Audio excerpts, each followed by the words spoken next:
పోషించి అన్నాడు comrade G Purnachandrarao Sudhakar Prasad combination లో తిరిగి ఏపీ ఎన్జిఓ సంఘం సీల్ వేయబడిన కార్యాలయ తాళాలు ఓపెన్ చేయించినటువంటి నేపథ్యం అనుభవం నాకున్నది. నేను ఆ సంఘం రోజు రోజుకి అంతర్గత ప్రజాస్వామ్యం లేకుండా సమాజంలో వచ్చిన మార్పు ఏదైతే ఉందో కులాల వారీగా విభజన దానికి పూర్తిగా లోనై అసలు ఎజెండా ఎందుకోసం సంఘం ఏర్పడ్డామన్న దాని నుంచి పక్కకి మారిపోయి ఆ రోజుల్లో ఉద్యోగుల కోసం ఇచ్చినటువంటి సంఘ భవనాలు స్థలాలు కానీ బిల్డింగ్లు కానీ ప్రభుత్వం వారు ఇచ్చిన డబ్బులతో కట్టిన బిల్డింగుల్ని కళ్యాణ మండపాలుగా కమర్షియల్ కాంప్లెక్స్లుగా మార్చేసి కేవలం వాటి మీద వచ్చే ఆదాయం కోసమే ఆ సంఘాలు నడుస్తున్నటువంటి పరిస్థితి. వాస్తవం చెప్పాలంటే అది ఇవాళ వ్యాపార సంస్థలుగా మనుగడ సాగిస్తుంది తప్ప ఉద్యోగ సంఘంగా సర్వీస్ సంఘంగా కొనసాగడం లేదని నేను అభిప్రాయపడతాను.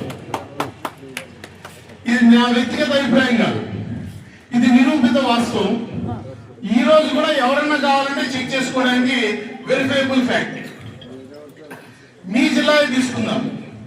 విశాఖపట్నం జిల్లాలో ఏపీ ఎన్జిఓ సంఘం ఆఫీస్ బ్యానర్స్ అని జాబితా పెట్టుకుంటారు, కానీ ఏపీ ఎన్జిఓ సంఘం ఆఫీస్ బ్యానర్స్ ఎవరికైనా మన బదిలీల్లో వారిని ఆఫీస్ బ్యానర్స్ గా గుర్తిస్తూ రిటర్న్స్ ఇచ్చారా?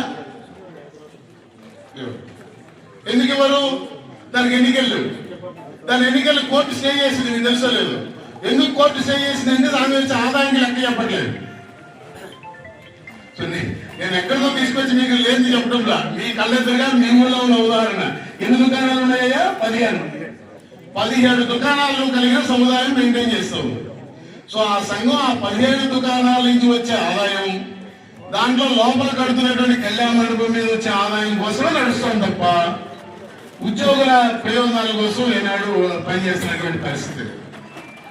అందువల్ల ఒక నికార్సైన ఉద్యోగ సంఘం యొక్క అవసరం ఈ రాష్ట్రంలో ఉందని భావించి అది అబ్సల్యూట్ పొలిటికల్ న్యూట్రాలిటీ మెయింటైన్ చేసేటువంటి భావజాలం కలిగి ఉండాలని, ప్రభుత్వంతో మాత్రమే వ్యవహారాలు నడపాలి తప్ప ప్రభుత్వంలో ఉన్న పార్టీతో కాదనేటువంటి ఉద్దేశంతో ఈ సంఘాన్ని నేను 2010లో సైద్ధాంతిక భావజాలం ప్రాతిపదికనే ఏర్పాటు చేశాను. సరే, ఈ 15 ఏళ్ల ప్రస్థానంలో అక్కడక్కడ కొన్ని సందర్భాల్లో మనం కూడా దాని నుంచి పక్కకి జరగాల్సి వచ్చింది. అది వ్యవస్థలో ఉన్న అనివార్యత. ఒక సంఘంగా నేను విషయ పరిజ్ఞానంతో మాట్లాడతాను, సమస్యల్ని మూలం నుంచి అర్థం చేసుకుంటాను, దానికి ఉన్నటువంటి చట్టబద్ధమైన పరిష్కారాన్ని సూచించగలుగుతాను. పరిష్కారం చేయడానికి ప్రభుత్వం ముందు కట్టిన ఐఏఎస్ అధికారితో అయినా కన్విన్సింగ్ గా నా వాదన ఒప్పించగలిగేటువంటి మేధో సంపత్తి ఆ సరస్వతి నాకు ప్రసాదించింది.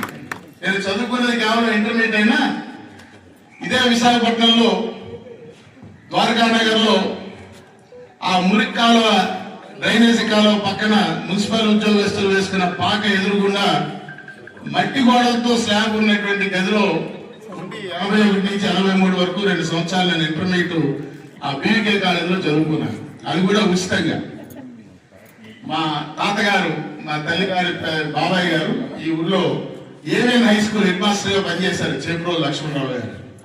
ఆయన స్టూడెంట్ బీవీకే కాలేజ్ ప్రిన్సిపాల్ పిల్లా రామారావు గారు ఉంటే, అరే రావుడు, నా మనవలరా తండ్రి చేసిపోయారు, ఈ కాలేజీలో చదివించమంటే నన్ను మా అన్నయ్యని ఆ 2 సంవత్సరాలు ఇంటర్మీడియట్ ఉచితంగా చదువుకునే అవకాశం ఇచ్చారు.